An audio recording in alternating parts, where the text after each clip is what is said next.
ওরে নীল দরিয়া আমায় দে রে দে।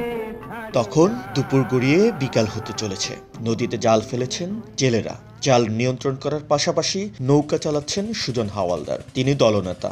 নৌকা চালাতে চালাতে কথা হয় তার সঙ্গে। সুজন বছরের পর বছর মাছ শিকার করে জীবিকা নির্বাহ করলেও এখন তারা ভালো নেই। জলবায়ু পরিবর্তন, নিষিদ্ধ চায়না জাল ও যমুনা সার কারখানার বিষাক্ত বর্জ্যে দিন দিন হারিয়ে যাচ্ছে জামালপুরের সুবর্ণখালী নদীর মাছ।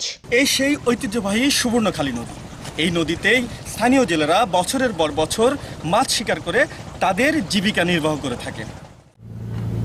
1782 থেকে 1787 সালের প্রবল ভূমিকম্প ও বন্যার কারণে দেওয়ানগঞ্জের ঝিনাই খাল থেকে ব্রহ্মপুত্রের নিম্ন প্রবাহ থেকে যমুনা নদীর উৎপত্তি হওয়ার আগ পর্যন্ত সুবর্ণখালী ছিল জামালপুরের প্রধান নদী। ঐতিহ্যবাহী এই নদী সরিষাবাড়ি এবং পিগনা হয়ে গোপালপুরের মধ্য দিয়ে প্রবাহমান থাকলেও কালক্রমে এই নদীর নাম ও ঐতিহ্য হারিয়ে যায়।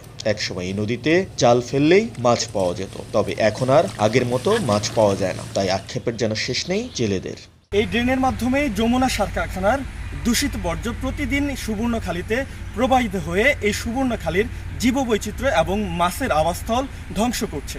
এতদিন এই নদীতে অনেক মাছ হয়েছে, এখন মাছ হয় না। মাছ হওয়ার কারণ হলো এই নদীর মনে করেন যে এই সার কারখানার গ্যাস অথবা মুরগির এই পোলট্রির ফার্মের যতগুলো মল এই নদীতে নামে, এতে পানি অনেক দূষিত হয়ে আছে।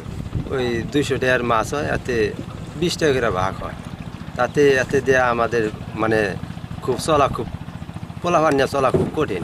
যে পরিমাণ মাছ পাওয়া দরকার এই পরিমাণ পাই না। এই যে ফাড়ি নেজারের ধোয়া এসে আমাদের খুব ক্ষতি করে। নাওটা বাঁধতে 1 লাখ টাকা জায়গা, জাল করতে 2 লাখ জায়গা, এবার সবাই 3 লাখ টাকা যায়। জাল ফেললে তাও মাছ ধরি, আর আগের মতো মাছ এখন বর্তমানে নদীতে নাই। ব্যাগ পশলা মশলা ঘিয়ের ব্যাগ পশলা হয় না, এই পশলার থেকে এই অবস্থা। নদী গোসলই হারান যায় না। কথা হয় উপজেলা মৎস্য কর্মকর্তা সুরপা ভট্টাচার্যের সাথে।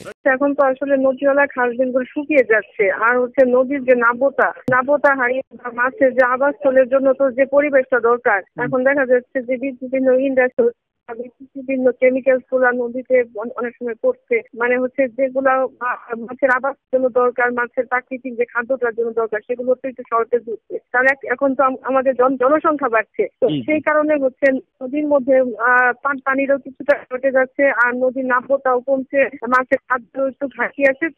সেই সবের কারণেই মাছের আবাসস্থলে যে হেরিটেজটা, সেই কারণে এখন মাছের সংখ্যাটা একটু কম।